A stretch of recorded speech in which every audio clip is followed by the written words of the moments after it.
ရှမ်းပြည်နယ်အရှေ့ပိုင်းတာချီလိတ်မြို့မှာ2026-2029ဘဏ္ဍာရေးနှစ်ဒေသန္တရစီမံကိန်းရည်မှန်းချက်များတာဝန်ပေးအပ်ပွဲအခမ်းအနားကိုမေလ10ရက်နေ့နေ့လယ်ပိုင်းကခရိုင်မြို့နယ်စုပေါင်းရုံးရှိခရိုင်ထွေထွေအုပ်ချုပ်ရေးဦးစီးဌာနအစည်းအဝေးခန်းမမှာပြုလုပ်ပါတယ်။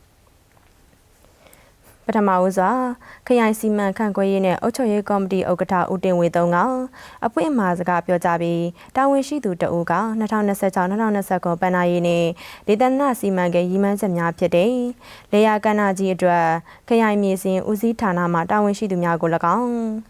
စက်မှုကဏ္ဍကြီးအတွက်အမှတ်နှစ်တပ်ထုတွင်လုပ်ငန်းမှတာဝန်ရှိသူများကို၎င်း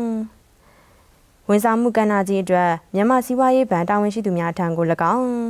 တာချီလိတ်မြို့နယ်နဲ့မိုင်းဖြတ်မြို့နယ်စီမံခန့်ခွဲရေးနဲ့အုပ်ချုပ်ရေးကော်မတီဥက္ကဋ္ဌများထံကို၎င်းဒေသန္တရစီမံကိန်းရည်မှန်းချက်တာဝန်များကိုအသီးသီးပေးအပ်ပါတယ်။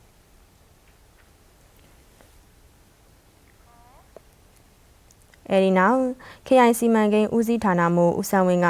2026-2029ဘဏ္ဍာရေးနှင့်ဒေသန္တရစီမံကိန်းများကိုပါဝါပိုက်မှတ်တမ်းများဖြင့်ရှင်းလင်းတင်ပြခဲ့ပြီးခရိုင်စီမံခန့်ခွဲရေးနဲ့အုပ်ချုပ်ရေးကော်မတီဥက္ကဋ္ဌကလိုအပ်တာများကိုလမ်းညွှန်မှာကြားပါတယ်။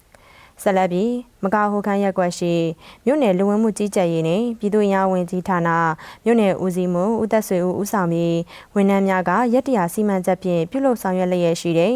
အသက်10နှစ်နဲ့18နှစ်ပြည့်ပြီးသူများနိုင်ငံသားစစ်ဆေးရေးကဒ်ပြားပြုလုပ်ခြင်းလဲလှယ်ခြင်းဆောင်ရွက်လူသူများကို biometric data အချက်အလက်များစစ်ဆေးကောက်ယူခြင်းနှင့်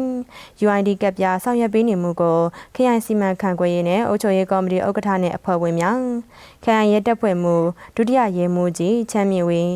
မြို့နယ်အုပ်ချုပ်ရေးမှူးဦးကျော်စွာမြို့နယ်တာဝန်ရှိသူများကလိုက်လံကြည့်ရှုအားပေးကလိုအပ်တာများပေါင်းဆက်ဆောင်ရွက်ပေးခဲ့တယ်လို့သတင်းရရှိပါတယ်ရှင်။